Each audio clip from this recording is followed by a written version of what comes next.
Howdy ho, friends. It's another beautiful day in the neighborhood. My name is Ted Jordan. I'm the author of the novel, The Restorer, The Power of Deception. You can pick up a copy at our website, The Restorer, The Power of Deception.com. You can email me at Jordan at The Restorer, The Power of Deception.com. That's JORDAN at The Restorer, The Power of Deception.com. All right. Now, for today's vlog, we're talking about the Muslim Brotherhood, and this is part 3 of that series, if you will, because it's a lot to unpack, and a lot of people have never heard of it. It is a part of the novel, The Restorer, The Power of Deception. The apparatus, the fictional terrorist organization has its roots in the Muslim Brotherhood, which is a very real organization. Now, I was unpacking the history of the Muslim Brotherhood, and today we're going to get into years 1936 through 1939. Now, the Muslim Brotherhood started in 1928.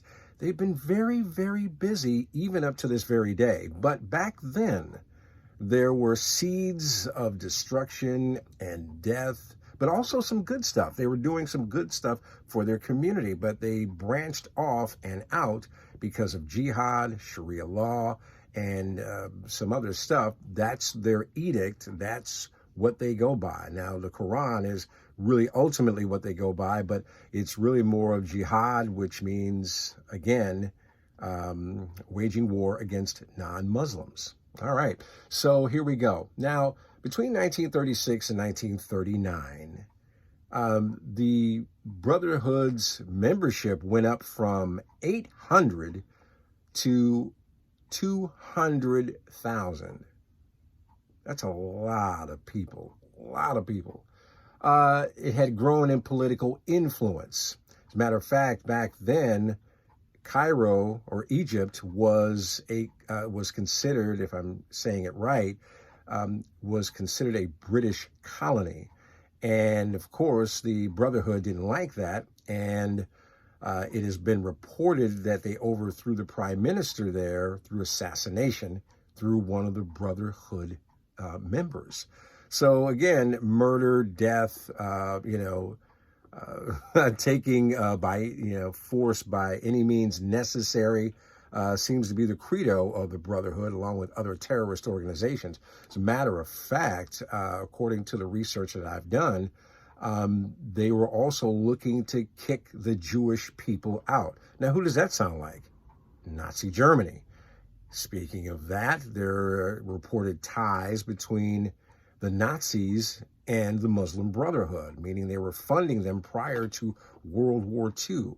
So there was a lot of stuff going on. So if they're hating the Jews and the Nazis are hating the Jews, the Brotherhood's hating the Jews, the Nazis are hating the Jews, it's not far-fetched to believe that there's a lot of hate.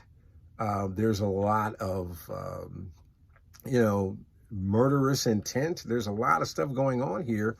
And even though their intentions initially were to help their people not be taken advantage of, they built their own schools, they built their own hospitals and pharmacies and so on and so forth. There's some good things that the Brotherhood has done. But again, in order to achieve their goals, they're willing to murder and kill and whatever, to plot coups and so on and so forth. And as we go further into the history until present day, this scenario continues on. This is a thread that continues to go on through the Brotherhood. All right, so what else do I need to talk about? Because I wrote some stuff down. And again, they thought the Jewish people were evil. They thought the Jewish people were trying to usurp them by way of Freemasonry and Marxism. Now, that's crazy, because any ism against the Jewish people and others usually doesn't end very well. Nazism, communism, Marxism. These are all totalitarian ruled type of governments. And the Muslim Brotherhood is really no better than that, because really they're in competition with, even though they don't like communism, they have this common thread of not liking Jewish people. Okay. And who is God's, chosen people? The Jews.